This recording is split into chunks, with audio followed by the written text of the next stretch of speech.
atur juga kurikulum yang ada di madrasah, sanawiyah, aliyah, sampai perguruan tinggi.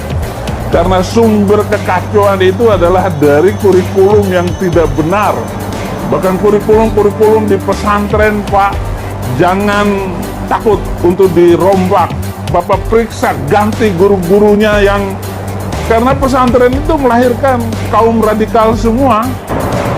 Bahkan kalau perlu, Pak, 300 ayat yang menjadi pemicu hidup intoleran, pemicu hidup radikal dan membenci orang lain karena beda agama, itu di skip atau direvisi atau dihapuskan dari Al-Quran Indonesia.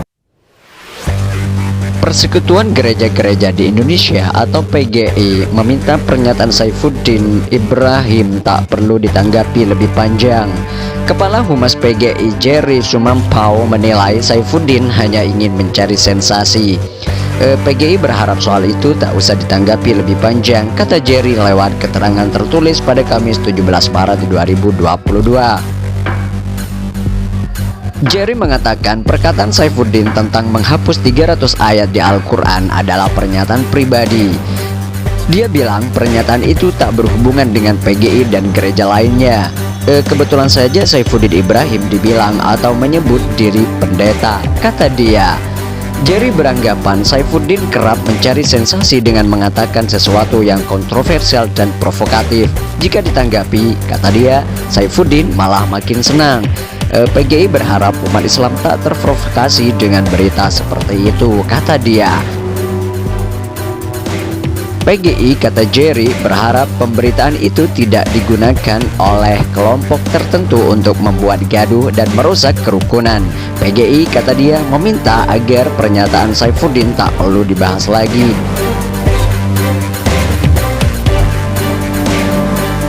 Sebelumnya pernyataan Saifuddin menjadi viral di media sosial. Lewat akun YouTube-nya, Saifuddin meminta Menteri Agama Yakut Khalil Qomas menghapus 300 ayat Al-Quran.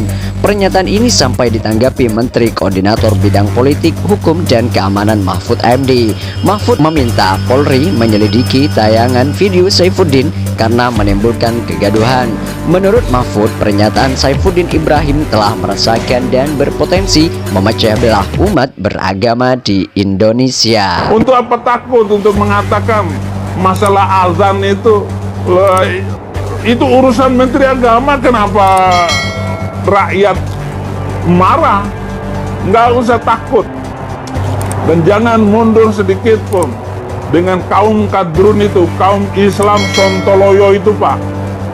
Saya dukung sekali. Bahkan jangan sekedar mengatur suara azan, atur juga kurikulum yang ada di madrasah, sanawiyah, aliyah, sampai perguruan tinggi. Karena sumber kekacauan itu adalah dari kurikulum yang tidak benar.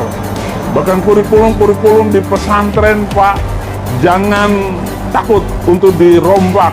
Bapak periksa, ganti guru-gurunya yang... Karena pesantren itu melahirkan kaum radikal semua. Bahkan kalau perlu, Pak, 300 ayat yang menjadi pemicu hidup intoleran, pemicu hidup radikal dan membenci orang lain karena beda agama, itu di skip atau direvisi atau dihapuskan dari Al-Quran Indonesia.